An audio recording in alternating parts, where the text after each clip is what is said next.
The Fat Controller sat in his office listening to the noise outside. The passengers were angry. The station master came in. "There's trouble in the shed, sir.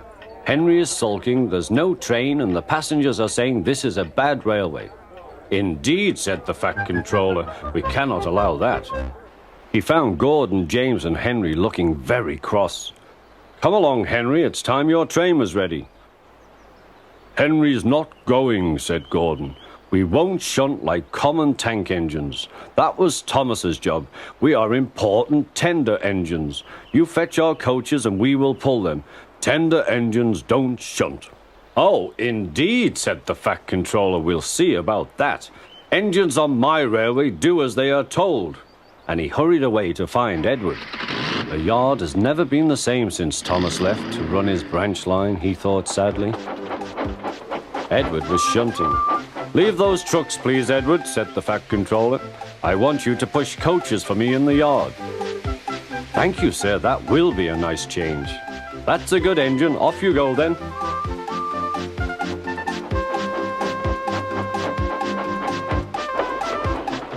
So Edward found coaches for the 3 engines, and that day the trains ran as usual.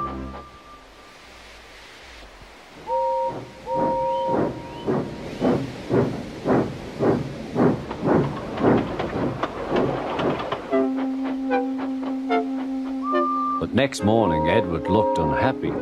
Gordon came clanking past, hissing rudely. "Bless me," said the Fat Controller, "what a noise." "They all hiss me, sir," answered Edward. "They say tender engines don't shunt, and last night they said I have black wheels. I haven't, have I, sir?" "No, Edward, you have nice blue ones, and I'm proud of you. Tender engines do shunt, but all the same, we do need another tank engine here." He went to a workshop, and they showed him all sorts of engines.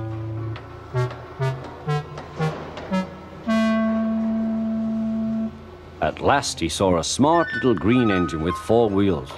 "That's the one," he thought. "If I choose you, will you work hard?" "Oh, sir, yes, sir." "That's a good engine. I'll call you Percy." "Yes, sir, thank you, sir," said Percy, and the Fat Controller brought him back to the yard. "Edward," he called, "here's Percy. Will you show him everything?" Percy soon learned what he had to do, and they had a happy afternoon.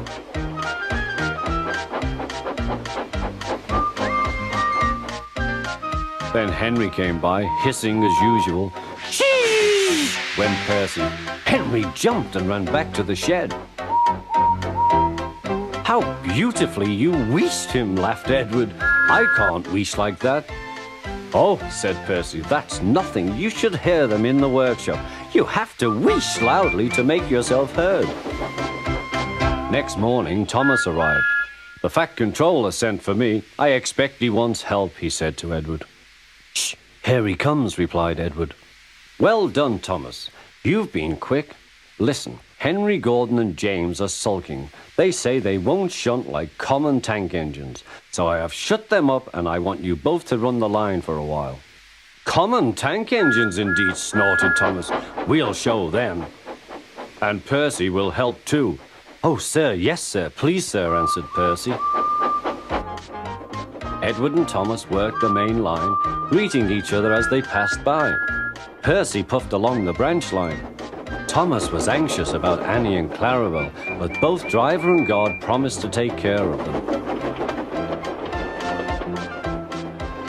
There were fewer trains, but the passengers didn't mind. They knew the 3 other engines were having a lesson. Gordon, James, and Henry were cold, lonely, and miserable. They wished now they hadn't been so silly.